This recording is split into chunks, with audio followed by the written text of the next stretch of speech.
Assalamu alaikum. This is Idris, and today we will discuss about the FPSC past papers related to Assistant Director FIA, which was conducted in 2020. So straight away अपना topic start करते हैं. जो paper है model paper number 35 है इम्तियाज शाहिद का, जो federal public service commission की book है और उसने पास्ट पेपर्स के बारे में बताया. ठीक, तो इसमें सबसे पहले जो पोर्शन है इससे आपको अंदाजा भी हो जाएगा कि इंग्लिश का कितना पोर्शन आता है, मैथमेटिक्स का कितना आता है and further more other subjects का कितना आता है. अच्छा, अब सबसे पहले वर्ड है ब्लैटेंट. ठीक है, सबसे पहले जो है वो इंग्लिश पोर्शन है और इंग्लिश पोर्शन के 20 क्वेश्चंस, लाइक 20 क्वेश्चंस और 20 आइडियाज या 20 कंसेप्ट हम सीख के जाएंगे आज. अच्छा, अब सबसे पहले वर्ड है कि आप बताओ which word mean the same as blatant. ठीक है, सिनोनिम्स आएंगे. ब्लैटेंट का मतलब क्या होता है? ठीक, ब्लैटेंट का मतलब क्या होता है कि एक ऐसा बंदा जो बड़ा टैक्टफुल हो, ठीक है, उसमें गट्स हो, टैक्टिक्स उसको आते हो किसी काम करने का या काम निकलवाने का, डिफरेंट मेथड्स उसके आते हो, उसको आते हो, तो इसका मतलब होता है टैक्टफुल. ठीक है. अच्छा, एक तो ये हो गया, ये नंबर 1 हो गया हमारे पास एमसीक्यूज नंबर 1. नंबर 2 में क्या है? नंबर 2 में हमें ये कहता है कि कोरेस. कोरेस का मतलब ये होता है कि आप किसी को परसुएड कर सको या किसी को कंपेल करते हो. ठीक है, कोरेस का मतलब क्या होता है? कंपेल करना बाय फोर्स, या बाय फोर्स भी कह सकते हैं, या मतलब सिंपल इन सिंपल वर्ड्स हम इसको क्या कह सकते हैं? कंपेल करना, किसी को कंपेल करना. ठीक. अच्छा, उसके बाद वर्ड है हमारे पास डिफरेंशियल. अब डिफरेंशियल बंदा कौन सा होता है? अब देखो, एक बंदा होता है, इसके डिफरेंट एग्जाम्पल है. क्विक लिखा हुआ है, ठीक है, वोलेटाइल लिखा हुआ है, फ्रॉड लिखा हुआ है. फ्रॉड तो देखो फ्राइटेंड से निकला हुआ है, और इस तरह के डिफरेंट वर्ड्स भी होते हैं. ठीक है, जिस तरह हम कहते हैं प्रूडिगल, प्रोडिजी. ठीक है, अब ये जो प्रोडिगल होता है इसका क्या मतलब होता है? इसका मतलब होता है जो ज्यादा फजूल खर्च इंसान होता है उसको हम प्रोडिगल बोलते हैं. प्रोडिजी मतलब क्या होता है कि एक एक्स्ट्रा टैलेंटेड बंदा हो. ठीक है, तो प्रोडिजी जो होता है, प्रोडिजी बाय बर्थ जो बंदा टैलेंटेड हो ना, उसको हम प्रोडिजी बोलते हैं. खैर, जो हमारा एमसीक्यू है उसमें पूछा हुआ है कि डिफरेंशियल क्या है. ठीक है, डिफरेंशियल का सिनोनिम बताओ. मैथमेटिक्स में हम पढ़ते हैं इंटीग्रल और डिफरेंशिएशन, वो अलग चीज है. डिफरेंशियल का यहाँ पे मतलब क्या है कि एक बंदा हो जो बड़ा हम्बल हो, सॉफ्ट स्पोकन हो, रिस्पेक्ट देने वाला हो, रिस्पेक्टफुल हो. ठीक है, इसका खैर इधर एमसीक्यूज में नहीं लिखा हुआ, नन ऑफ दीज ऑप्शन है, लेकिन इसका जो बनता है इसका हम बताएंगे रिस्पेक्टफुल या फिर हम्बल. अच्छा, अब नेक्स्ट वन क्या है हमारे पास? एडामेंट. एडामेंट का क्या मतलब होता है? एक ऐसा बंदा जो बिल्कुल मतलब वो अपना माइंड चेंज करता नहीं हो, उसके थॉट्स जो अपने थॉट्स के साथ स्टिक रहता है in the sense of negativity. तो जो बंदा कंजर्वेटिव मतलब एक कंजर्वेटिव सोच रखने वाला इंसान है, उसको हम क्या बोलते हैं? एडामेंट. ठीक है, एडामेंट का क्या है? कंजर्वेटिज्म.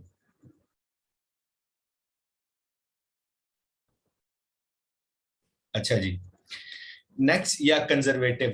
ठीक है, नेक्स्ट जो है हमारे पास है ब्लीक. हम कहते हैं ब्लीक क्या होता है? ब्लीक डिफरेंसेस या स्टार्क डिफरेंसेस. ब्लीक का तो ये सिनोनिम है, तो लेकिन इसका यहाँ पे बताना है अपोजिट. ब्लीक का अपोजिट क्या है? ठीक है, तो ब्लीक का जो अपोजिट है वो हमारे पास क्या होगा? वो हमारे पास होता है लश. ठीक है, वर्डेंट हो गया. ठीक, ब्लीक का हमारे पास, ब्लीक का हमारे पास क्या हो गया? वर्डिक्ट हो गया. ठीक है, या वर्डेंट हो गया या लश हो गया. ठीक, लश हो गया. इसके अदर ऑप्शंस भी हैं, उसको भी देख लेते हैं कि वो क्या है. ऑस्टर का मतलब भी है रोशनी, ब्राइट का मतलब भी है रोशनी, डेफर्ड का मतलब भी है, इसी सेंस में आता है, लेकिन इसका जो ऑप्शन है वो गिवन नहीं है. सो नन ऑफ दिस अगेन. और इसका जो है वो लश है. ठीक, लश या वर्डेंट मैंने बोला था. अच्छा जी, नेक्स्ट वर्ड हमारे पास क्या है? नेक्स्ट वर्ड हमारे पास है पर्टिनेंट. पर्टिनेंट का मतलब होता है कि यार मुझे ना किसी टॉपिक के अकॉर्डिंग मैं कहता हूँ कि यूरोपियन हिस्ट्री है, अच्छा, मुझे नेपोलियन के पर्टिनेंट डेटा चाहिए, मतलब नेपोलियन से रिलेटेड।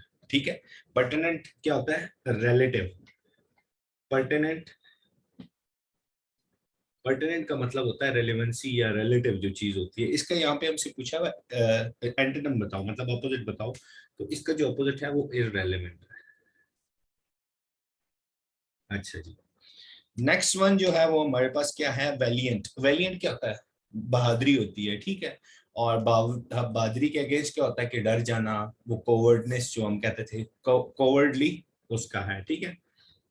नेक्स्ट वन हमारे पास क्या है? वैलिएंट। वैलिएंट का मतलब होता है ब्रेवरी या बहादुरी। तो इसका जो अपोजिट है वो हमारे पास क्या होता है? इसका अपोजिट कोवर्डली, ठीक, कोवर्डली, ठीक। अच्छा, नेक्स्ट वन जो है हमारे पास, अब ये हमारे पास आगे थोड़े से सेंटेंस कंप्लीशन के। तो सेंटेंस कंप्लीशन में अगर हम देखते हैं तो यहाँ पे इस पेपर से हमें अंदाजा हो जाएगा कि किस तरह की क्वेश्चंस देता रहा है एफपीएससी। अब 8-1 में वो कहता है कि he dash to contact the nearest police station, he dash to contact the nearest police station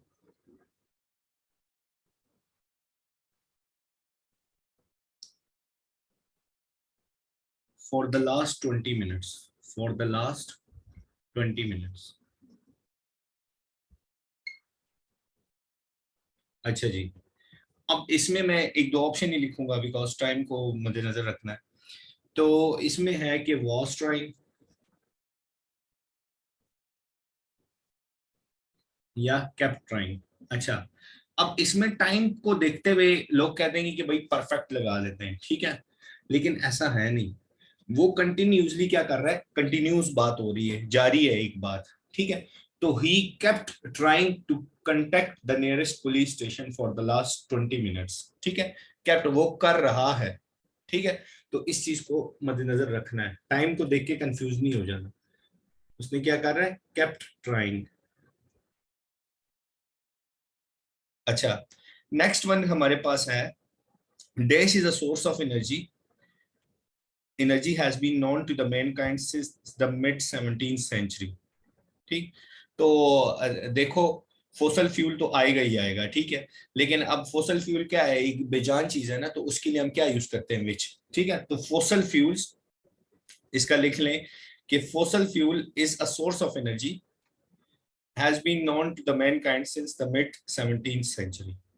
अच्छा, नेक्स्ट वन क्या है? नेक्स्ट वन हमारे पास प्रपोजिशनल के, प्रपोजिशन का यूजेज है कि उसके अंदर क्या करना है, ठीक। अब प्रपोजिशन में कहता है कि he is French for some reason, he is French for some reason, reasons, ठीक है। कुछ रीजंस की वजह से वो है फ्रेंच। अच्छा, लेकिन आगे क्या कहता है कि I was dash the impression that he was Italian. अब इंप्रेशन की बात हो रही है, अब मेरी अपनी ऑब्जर्वेशन है, तो हम कहते हैं अंडर ऑब्जर्वेशन। तो इसमें हम यूज करेंगे he is French for some reason, he is French for some reasons. अच्छा, comma, he is French for some reason, I was, अब देखो यहाँ पे क्या आएगा? I was under the impression, I was under the impression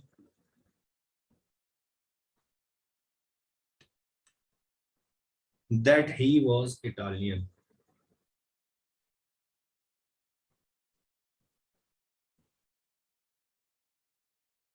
ये था हमारे पास 10 number.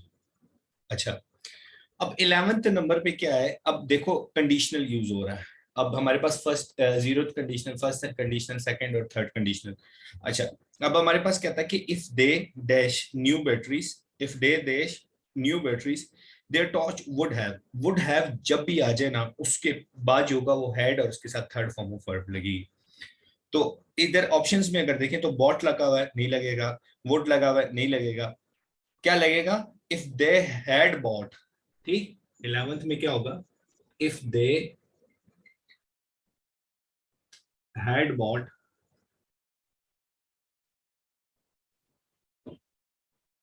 New batteries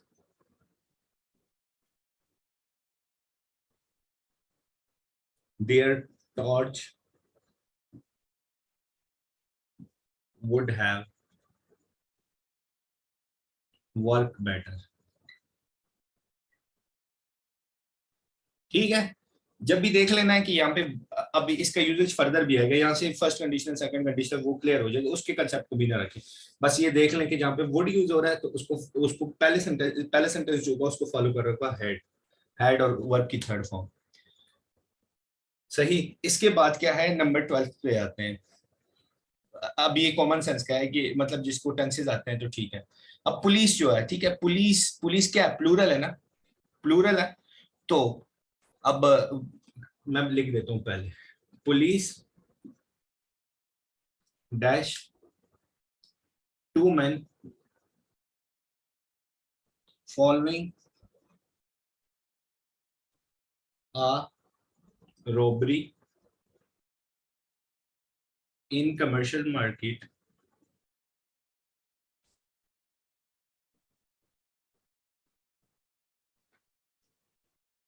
this afternoon। अच्छा, अब ऑप्शंस में हमारे पास क्या है, ऑप्शंस में आर बीइंग क्वेश्चन, अच्छा ये नहीं आएगा, ठीक है, क्योंकि कंटिन्यूज नहीं हो रहा, वो कर चुके मैं। अब उसके बाद क्या है, आर क्वेश्चनिंग या आर क्वेश्चनिंग, ठीक है, इसका police are questioning two man, sorry two man, are police क्या है, प्लूरल है, आर क्वेश्चनिंग, ठीक है, तो इसमें ये ऑप्शन आएगा। नेक्स्ट वन देखते हैं, he admired the dash the musical show at the party since it was not that appearing on television। अच्छा, मैंने कुछ स्टेटिव वर्ब के बारे में पढ़ाया था कि हैव के साथ हम आईएनजी यूज नहीं करते क्योंकि वो एक्शन पास ऑन नहीं कर रहा होता। जब हम देखेंगे कि एक्शन पास ऑन हो रहा होता है तो फिर हैव के साथ हम एज जेरेंट या आईएनजी फॉर्म हम यूज कर रहे होते हैं। तो यहाँ पे इस कंसेप्ट को दोबारा रिवाइज करें और आपको फिर समझ आएगा। अच्छा, अब 13 को देखते हैं कि he admired dash the musical show